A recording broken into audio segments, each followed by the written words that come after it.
post-apocalyptic meets medieval meets almost uh, space explorer sort of vibe to this piece. It's abstract, it's surreal.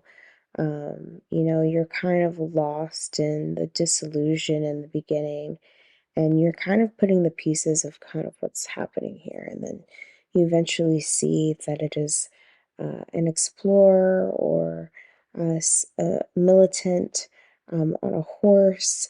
It looks as if they're in a space outfit, and they're carrying a white flag, which a white flag for the most part does mean like some sort of surrender, but in the end it's kind of seems that the surrender isn't a surrender at all, but kind of an overtaking of um, a certain area. We see this flag, we see the white flag right next to it, so it's kind of like, is this war? Is this peace?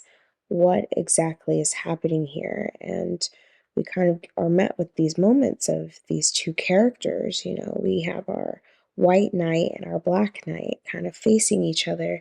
And when you look into the eyes of the black knight, you see nothing but stars. And I think that was kind of really ties in to this sci-fi element that almost exists within the piece, despite it being a period piece as well. So I think there was a lot of interconnectivity of these plays of surrealisms and abstract and um, surrendering, but gaining this power and philosophy, um, perhaps spirituality. Has a blend of the animation technique and the experimental style because it's just not about using some CGI aspect in this short film, but it's also like has no dialogues. It just like you see like a figure like running on the horse around like the ruins of the palace or something, and you just need to pay attention to understand like what it means to say like in this short film. But I mean overall it's pretty well done, it's well shot with the camera work, like it's kind of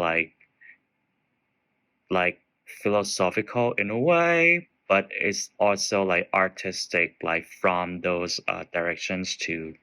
So it might not be like everybody's movie, but I feel like it's well done as a short film with those super well done techniques. Very ominous, right, from the beginning, both in the visuals and the sound. It starts off kind of trippy. We see something from above circling this building, and they show them when they get closer, they show them their all white getup, both the horse and the rider having this like mask type of thing blocking their vision. I think it's meant to be thought provoking and representative of deeper idea, especially with the flag and that kind of thing. I'm not quite sure exactly what it's representative of, but it's definitely deep.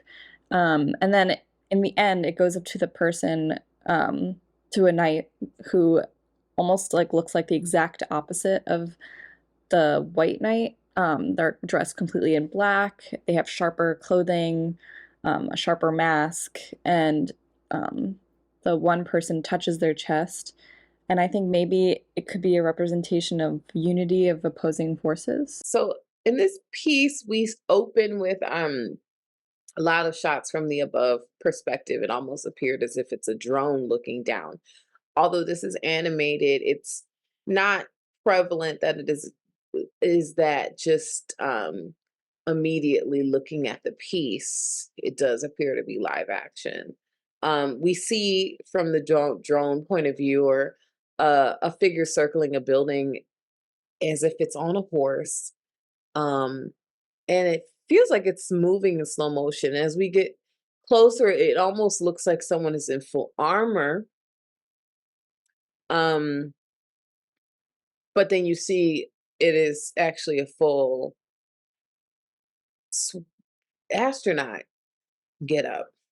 The music in this is ominous, and all the movements seem to be slowed purposely. And it makes you think, where is this person going? Is he on a mission to attack? Is he on a journey? Neither are really clear, but he seems to be dressed for space, but yet on this horse. Um, and quite different from the black armored man that he comes in contact with. Assume that there's symbolism in all of these things. It was interesting, and I thought it was well done technically wise.